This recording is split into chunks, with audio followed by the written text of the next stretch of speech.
Au nom du Père et du Fils et du Saint-Esprit, Amen. Que la paix et la joie du Christ ressuscité soient toujours avec nous tous. Mes chers frères et sœurs en Jésus-Christ, nous continuons la lecture de la Bible. Aujourd'hui, nous sommes dans le livre de la Genèse, chapitre 7. Nous arrivons au verset 7. C'est le fléau.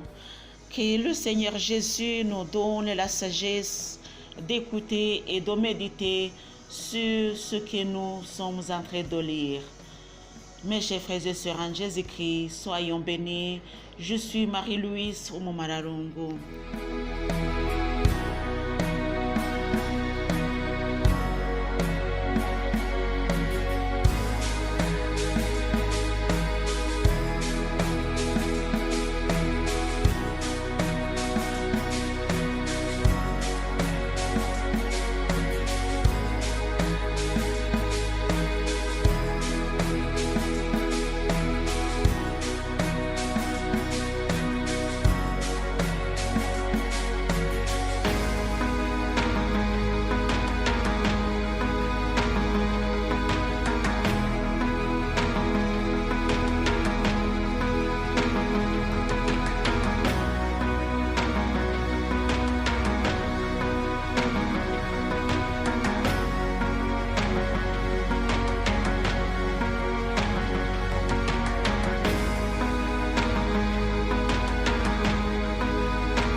À cause des eaux du déluge, Noé entra dans l'arche et avec lui ses fils, sa femme et les femmes de ses fils. Des animaux purs et des animaux impurs, des oiseaux et de tout ce qui remue sur le sol, couple par couple, mâle et femelle, vinrent à Noé dans l'arche comme Dieu l'avait prescrit à Noé. 7 jours passèrent et les eaux du déluge submergeaient la terre. À l'an-600 de la vie de Noé, au 12e mois, au 17e jour du mois, ce jour-là, tous les réservoirs du grand abîme furent rompus et leurs ouvertures des ciels furent béantes. Et les ouvertures des ciels furent béantes. La pluie se déversa sur la terre pendant 40 jours et 40 nuits. En ces mêmes jours, Noé entra dans l'arche avec ses fils, Sem, Cham et Japheth, et avec eux, la femme de Noé et les 3 femmes de ses fils, ainsi que toutes les espèces de bêtes, toutes les espèces de bestiaux, toutes les espèces de petites bêtes qui remuent sur la terre, toutes les espèces d'oiseaux, tout volatile, toutes bêtes ailleurs. Il vint à Noé dans l'arche, couple par couple, de toute créature animale de vie. C'était un mâle et une femelle de toute chair qui entraient. Ils entrèrent comme Dieu l'avait prescrit à Noé. Le Seigneur ferma la porte sur lui. Le déluge eut lieu sur la terre pendant 40 jours. Les eaux grossirent et soulevèrent l'arche qui s'éleva au-dessus de la terre. Les eaux furent accrues, formèrent une masse énorme sur la terre et l'arche devint à la surface des eaux. La crue des eaux devint de plus en plus forte sur la terre et sur toute l'étendue des cieux. Toutes les montagnes les plus élevées furent recouvertes par une hauteur de 15 coudes.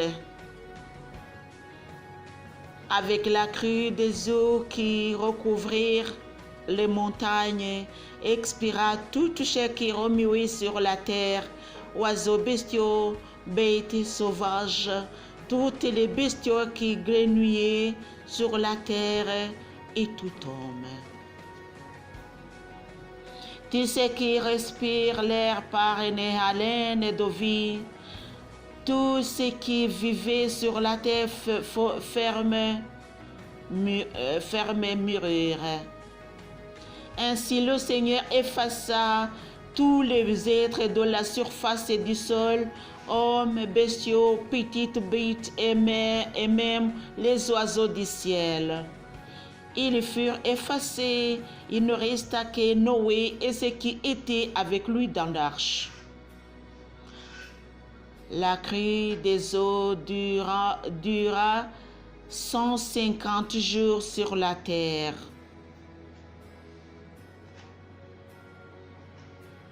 Chers amis, nous allons continuer avec le chapitre 8. Avec le chapitre 7, nous avons vu le fléau et comment ça a été terrible. Nous allons continuer la lecture après une petite pause.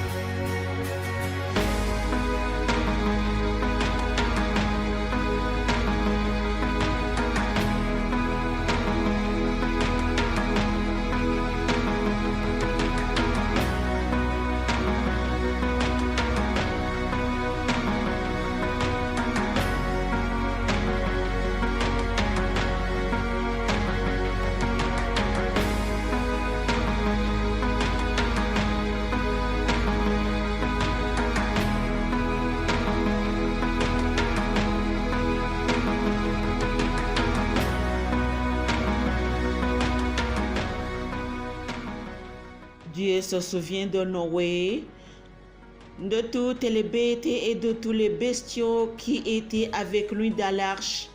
Il fit alors passer un souffle sur la terre et les eaux calmèrent. Les réservoirs de l'abîme se fermèrent, ainsi que les ouvertures du ciel. La pluie fit retenir au ciel, et les eaux se retirèrent de la terre par un reflux. Au bout de 150 jours, les eaux diminuèrent, et au 7e mois, le 17e jour du mois, l'arche reposa sur le mont Ararat. Les eaux continuaient à diminuer jusqu'au 10e mois. Le 10e mois, au 1er jour, les cimes des montagnes apparurent. Or, au bout de 40 jours, Noé ouvrit la fenêtre de l'arche qu'il avait faite. Il y lâcha le corbeau qui s'envola, allant et revenant jusqu'à ce que les eaux découvrent la terre ferme. Puis il lâcha la colombe pour voir si les eaux avaient baissé sur la surface du sol. Mais la colombe ne trouva pas où poser la tête et elle revint à lui vers l'arche, car les eaux couvraient toute la surface de la terre. Il tendit la main et la prit pour la faire entrer dans l'arche. Il attendit encore 7 jours et lâcha à nouveau la colombe hors de l'arche. Sur le soir, il revint à lui, et voilà qu'elle avait au bec un frais rameau d'olivier. Noé sut ainsi que les eaux avaient baissé sur la terre. Il attendit encore 7 autres jours et lâcha la colombe qui ne revint plus vers lui. Or, En l'an 601, au premier jour du premier mois, les eaux découvrirent la terre ferme. Noé retira le toit de l'arche et vit alors que la surface du seau était ferme. Au deuxième mois, le 27e jour du mois, la terre était sèche. Dieu dit à Noé, sors de l'arche, toi, ta femme, tes fils et les femmes de tes fils avec toi. Toutes les bêtes qui sont avec toi, de tout ce qui est chair en fait d'oiseaux, bestiaux, toutes les petites bêtes qui remuent sur la terre, fais-le sortir avec toi et qu'ils grenouillent sur la terre, qu'ils soient féconds et prolifiques sur la terre. Noé sortit et avec lui ses fils, sa femme et les femmes de ses fils. Toutes les bêtes et toutes les petites bêtes, tous les oiseaux et tout ce qui remue sur la terre sortirent de l'arche par famille. Conclusion.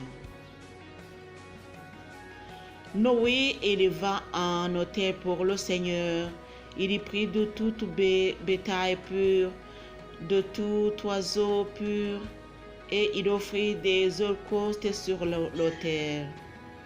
Le Seigneur respira le parfum apaisant et se dit en lui-même, je ne maudirai plus jamais le sort à cause de l'homme.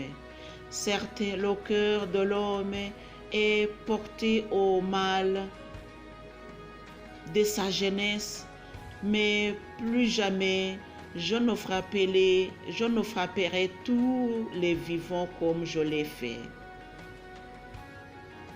Tant que la terre durera, sommeil et moisson,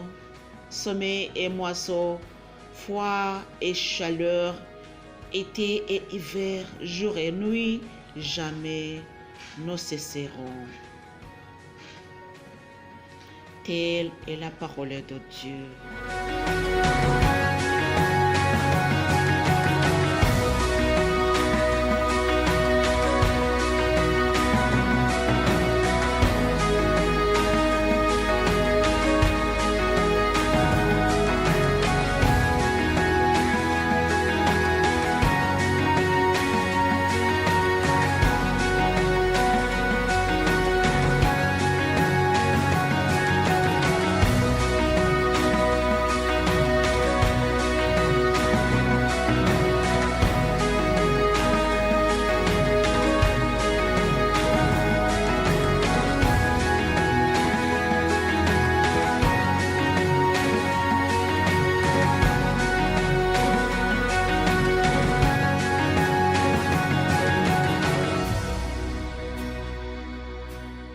Chers amis, aujourd'hui nous allons retenir ceci.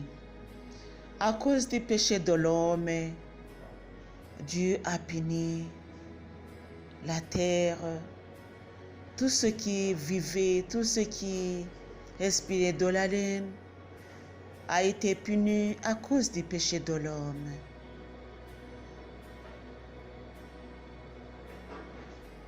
Ce que nous devons penser, c'est ce que nous faisons aujourd'hui pour apaiser le cœur de notre Dieu, comme Noé l'a fait lorsqu'il a construit l'autel et a offert des holocaustes sur cet autel.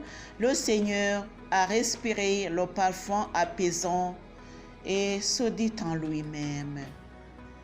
Il a fait la promesse en lui-même à cause du parfum de cette offrande.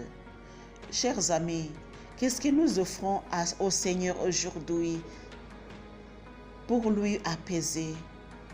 Si nous voyons autour de nous, nous voyons comment la terre devient pure, devient plus mauvais.